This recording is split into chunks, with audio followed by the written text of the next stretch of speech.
பாரம்பரிய விளையாட்டுகளில் ஒன்று ஜல்லிக்கட்டு. வருடம் தோறும் பொங்கல் பண்டிகையையொட்டி நடைபெறும் வீர விளையாட்டும் கூட. இந்த வருடம் நடைபெறும் ஜல்லிக்கட்டு பற்றி மதுரை மாவட்ட ஆட்சித்தலைவர் அவர்களிடம் கேட்டபோது, தமிழர் திருநாளான பொங்கல் திருவிழாவை முன்னிட்டு மதுரை மாவட்டத்தில் உலக பிரசித்தி பெற்ற ஜல்லிக்கட்டு விழா அவனியாபுரம், பாலமேடு மற்றும் அலங்காநல்லூர் ஆகிய கிராமங்களில் முறையே ஜனவரி 15, 16, 17 ஆகிய நாட்களில் சீரும் சிறப்புமாக நடைபெற தமிழக அரசு அரசாணை பிறப்பித்துள்ளது.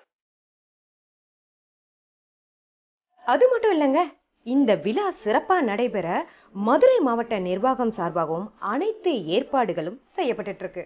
இன்னும் சிறப்பு ஏற்பாடுகளாக இந்த ஜல்லிக்கட்டு விதிமுறைகளின்படிதான் நடைபெறுகிறதா அப்படின்றத கண்காணிக்கிறதுக்காகவே வருவாய்த்துறை, கால்நடை பராமரிப்புத்துறை, சுகாதாரத்துறை மற்றும் காவல்துறை மற்றும் உள்ளாட்சி துறைகள் அடங்கிய குழுக்கள் அமைக்கப்பட்டுள்ளது.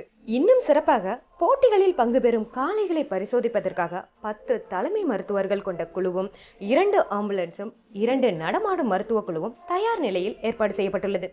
வீரர்களுக்கான சிறப்பு ஏற்பாடுகளாக 1 மருத்துவர் மற்றும் 5 செவிலியர்கள் கொண்ட 10 குழுக்கள் வீரர்களை பரிசோதிப்பதற்காக நியமிக்கப்பட்டிருக்காங்க. அது மட்டும் இல்ல, ஜல்லிக்கட்டு நடைபெறும் இடம் தூய்மையா இருக்கணும் அப்படின்றதுக்காகவே 15 துப்புரவு தொழிலாளர்கள் கொண்ட 15 குழுக்கள் ஏற்பாடு செய்யப்பட்டிருக்கு. 10 நடமாடும் கழிப்பறைகள் மற்றும் 750 லிட்டர் கொள்ளளவு கொண்ட 15 சிண்டெக்ஸ் டேங்குகள் பொருத்தப்பட்டிருக்கு. சிறு தீங்கும் நேராமல் அரசு விதிமுறைக்கு உட்பட்டு விளையாடுவேன் என்று உறுதிமொழி ஏற்கப்பட்ட பின் இவ்விழாவானது முறைப்படி தொடங்கப்பட்டு காலை 8 மணி முதல் மாலை 4 மணி வரை நடைபெறும் என்பதை தெரிவித்தது. மதுரை மாநகர காவல்துறை சார்பாக அவனியாபுரம் ஜல்லிக்கட்டுக்கு எந்த மாதிரியான பாதுகாப்பு முன் ஏற்பாடுகள் செய்யப்பட்டுள்ளது என்பது பற்றி மதுரை மாநகர காவல் ஆணையர் அவர்கள் கூறும் காணொலி. இந்த வருடம் மதுரை மாநகரில் உள்ள அவனியாபுரத்தில் தமிழக அரசின் ஆணையின்படி ஜல்லிக்கட்டு போட்டி 15ஆம் தேதி நடக்கவிருக்கிறது. இந்த போட்டியானது அரசின் விதிமுறைகளின்படி நடைபெறும். இந்த போட்டிற்கான பாதுகாப்பு ஏற்பாடுகளை மதுரை மாநகர காவல்துறையின் சார்பாக நாங்கள் மேற்கொண்டுள்ளோம். அந்த பாதுகாப்பிற்காக 5 துணை ஆணையர்கள், 6 உதவி ஆணையர்கள் மற்றும் காவல்துறை ஆய்வாளர்கள், உதவி ஆய்வாளர்கள், 500க்கும் மேற்பட்ட காவலர்களை இந்த போட்டியின் சமயத்தில் பாதுகாப்பு பணிக்காக ஈடுபடுத்த இருக்கிறோம். இந்த வருட போட்டியில் ஒவ்வொரு முறையிலும் 50 மாடுபிடி பிடிக்கும் இளைஞர்கள் அந்த களத்தில் இறங்கலாம். அவர்கள் அதிகபட்சமாக 25 நிமிடம் அந்த களத்தில் அந்த மாடுபிடியில் கலந்து கொள்ளலாம்.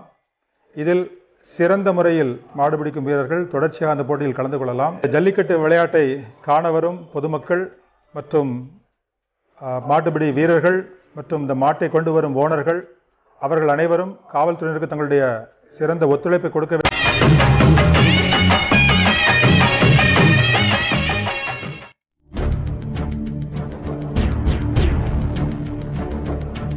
தமிழர்களின் பாரம்பரிய விளையாட்டுகளில் ஒன்று ஜல்லிக்கட்டும் மதுரை மாவட்ட காவல் கண்காணிப்பாளர் ஆகியோர் ஆய்வு செய்தனர். மதுரை மாவட்ட காவல்துறை கண்காணிப்பாளர் அவர்கள் என்ன சொல்றாங்க அப்படின்றத கேட்டு தெரிஞ்சுக்கலாம். உலக புகழ்பெற்ற பாலமேடு மற்றும் அலங்காநல்லூர் ஜல்லிக்கட்டு ஜனவரி மாதம் 16, 17 அன்று நடைபெற உள்ளது. இப்போட்டியின் போது அரசு வகுத்த நெறிமுறைகளின்படி கண்டிப்பாக கடைபிடிக்க வேண்டிய ஏற்பாடுகள் சிறப்பாக நடைபெற்று வருகிறது. இந்த வருடம் ஜல்லிக்கட்டு விளையாட்டிற்காக நம்ம காவல்துறை சார்பாக சிறப்பு ஏற்பாடுகள்லாம் செய்யப்பட்டிருக்கு. அதாவது 5 கூடுதல் காவல் கண்காணிப்பாளர்கள், 22 துணை கண்காணிப்பாளர்கள், 50 ஆய்வாளர்கள் மற்றும் 1000 காவலர்கள் சிறப்பு பணிக்காக நியமிக்கப்பட்டிருக்காங்க. அது மட்டும் இல்ல, வாடிவாசல்ல இருந்து காளைகள் சேகரிக்கும் இடம் வரைக்கும் டபுள் பேரிகார்டர் போட ஏற்பாடுகள் நடைபெற்று இருக்கு. இந்த வருடம் விளையாட்டு விதிமுறைகளாக 1 மணி நேரத்திற்கு ஒரு முறை 100 பேர் கொண்ட குழுவாக விளையாட அனுமதிக்கப்பட்டுள்ளது. அதை தொடர்ந்து சிறப்பாக விளையாடும் வீரர்கள் தொடர்ந்து களத்தில் இருக்க அனுமதிக்கப்படுவார்கள். ஜல்லிக்கட்டு போட்டியை பார்வையிட வரும் பார்வையாளர்கள், பொதுமக்கள் மற்றும் வெளிநாட்டினருக்கு பாதுகாப்பு ஏற்பாடுகள் சிறப்பாக செய்யப்பட்டு வருகிறது. தமிழர்களின் பாரம்பரிய விளையாட்டான இந்த ஜல்லிக்கட்டு இது எல்லாருக்குமே ஒரு எதிர்பார்ப்பை கொடுக்கும். வருடம் ஒரு முறை நடக்கக்கூடிய இந்த விளையாட்டுக்கு நிறைய பேர் வந்து நேரில் போய் பார்க்கணும் அப்படின்னு ஆசைப்படுவாங்க. பட் எல்லாராலையும் முடியாது இல்லையா? ஸோ இந்த மாதிரி நேரடியாக பார்க்க முடியாதவங்களுக்கு நீங்கள் என்ன மாதிரியான வழிமுறைகள் ஏற்படுத்தியிருக்கீங்க சார்? மதுரை மாவட்ட காவல்துறையின் செயலியான மதுரை காவலன் என்ற ஆப் மூலம் ஜல்லிக்கட்டு போட்டியை நேரடி ஒளிபரப்பு செய்து பொதுமக்கள் கண்டுகளிக்க ஏற்பாடு செய்யப்பட உள்ளது. மேலும் இந்த மதுரை காவலன் ஆப் மூலமாக பார்க்கிங் வசதிகள், போக்குவரத்து நெரிசல்கள் மற்றும் இதர அறிவிப்புகள் ஆகியவற்றை நீங்கள் தெரிந்து கொள்ளலாம். என்னங்க, இந்த வருட ஜல்லிக்கட்டு போட்டி பார்க்கறதுக்கு தயாராயிட்டீங்களா? நீங்க இருக்கிற இடத்துல இருந்தே விளையாட்டுகளை நேரடியா பார்ப்பதற்கு இருக்கு நம்ம மதுரை காவலன் ஆப். பிளே ஸ்டோர்ல போய் மதுரை காவலன் ஆப்பை டவுன்லோட் பண்ணுங்க, என்ஜாய் பண்ணுங்க.